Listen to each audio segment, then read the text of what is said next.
This is a continuation of my comment on Naomi Wolf's wonderful book, The End of America. Of course, we wouldn't be talking tonight if we didn't believe that there was a new beginning for America, a new beginning, a new resurrection, a new American revolution that we can start right now. In fact, we can be the new American revolutionaries by standing up against the systems of control that are trying to control our brains and our emotions right now.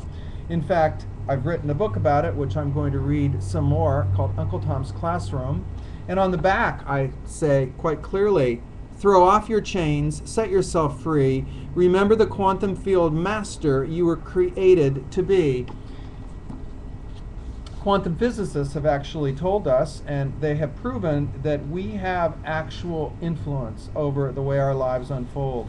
We have influence over the quantum field of infinite possibilities.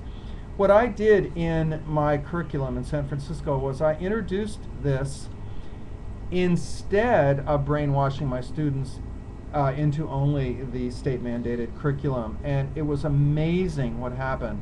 What happened was actually in the subtitle, How One Public School Teacher Awakened His Students to the Cosmic Super Self Within. And I'm really looking for help in getting the word out that there is a way to have a public school system, but to open up the doors and windows to free speech. In fact, I put up a sign that said, "Free speech allowed," and that was what I based my curriculum on. Allowing free speech, free discourse, free self-exploration, and I just got reviewed in Hawaii Parent Magazine, which are being very kind to me and allowing me the opportunity to let the Hawaiian Islands know that America can live up to the highest ideals of the mythical American dream. It doesn't have to become or continue to be the new Roman Empire. Anyway, I'm going to now read a little bit more, a continuation of what I was reading. Thomas Jefferson wrote, "I would rather be exposed to the inconveniences attending too much liberty than those attending too small a degree of it." And I was talking about how during my 35 years of teaching in the system, every grade, kindergarten through 8th grade, I began to feel like Neo in the Matrix. I began to wake up. And I continue to read on page 30 of my book here. "I now feel somewhat like Neo in the movie Matrix, in that I have awakened from the cultural dream just enough to see that when we turned our minds and bodies over to the system's state-mandated curriculum, we inadvertently allowed our lives to be sucked into the system's narrow-minded agendas. No wonder there is such despair and frustration in America and around the world today. Billions of us have been educated out of the self-knowledge that would truly set us free," which was the goal, as Naomi Wolf says so brilliantly in her book, of most of the founding fathers. They were mystical men. They were metaphysicians, men and women too. Some of their wives were amazingly awake. And they realized that we had to continue to stay awake if we were going to continue to live in liberty and freedom. I continue.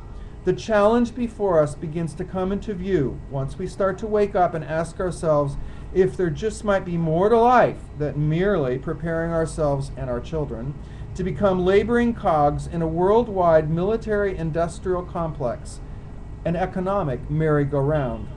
I cannot believe that teaching this one worldview was the primary intention or goal for public education in America when it was envisioned so long ago. I have always believed that the vast majority of Americans are basically good, kind, and freedom-loving, and I continue to believe that today. My love for America's public school system has come out of my idealistic conviction that the most enlightened founders, the dreamers of the American dream, intended for our schools to free minds and to empower children, not turn them into unquestioning worker drones or greedy, overly competitive consumers of a disproportionate percentage of the world's resources." And then I quote from Epictetus, a Greek philosopher, who said, "Only the truly educated can be free. I have spent most of my life inside the world of public schools, either as a student or a teacher ever since 1949 when I started kindergarten, and I go on and on and on talking about how I've spent a life inside the system. In this book, I will explain how I eventually broke out of the old three-dimensional paradigm, the materialistic, capitalistic paradigm that focused only on outer surface economic concern, and transformed my classroom, which I called Bergland by the Sea. It was an AP Giannini Middle School in super liberal San Francisco, where I received lots and lots of support from parents and administrators alike to try this. Anyway, that was where I began to break out of the matrix.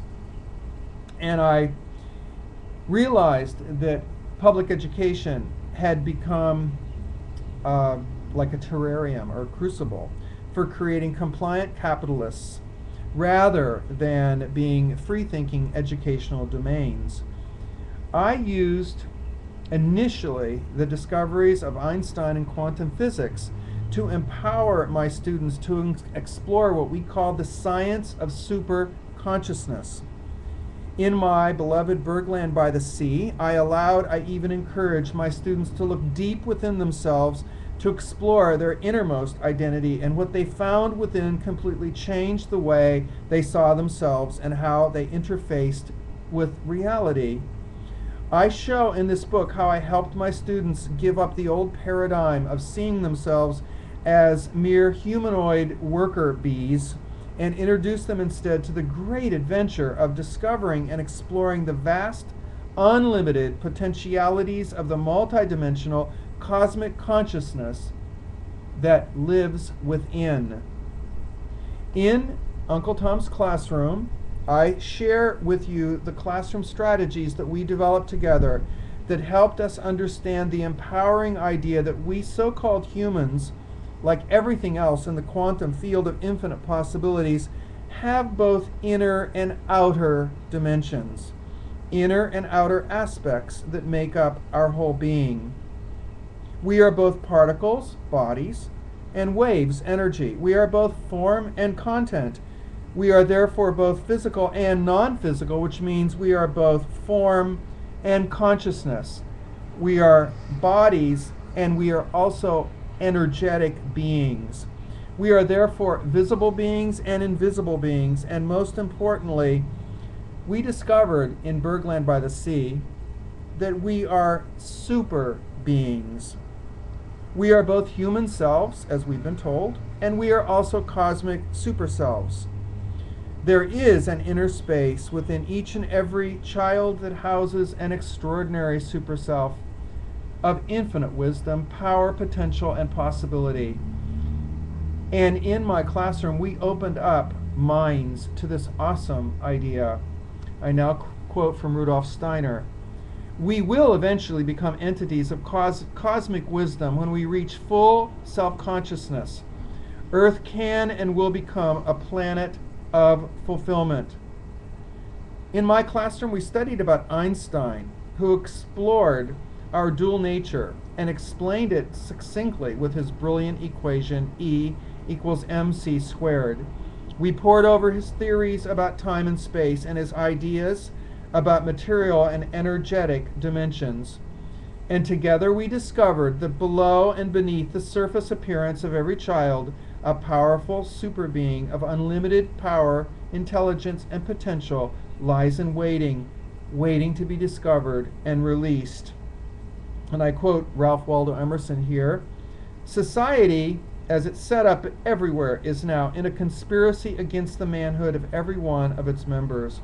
Society is like a joint stock company. It loves not realities and creators, but names, customs, and the securing of bread for each shareholder. Trust thyself. Accept the place that divine providence has found for you. God will not have his work made manifest by cowards.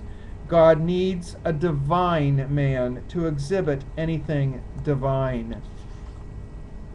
Our educational system, as it now stands, has become a co-conspirator in perpetrating a false, almost fascistic religion of materialism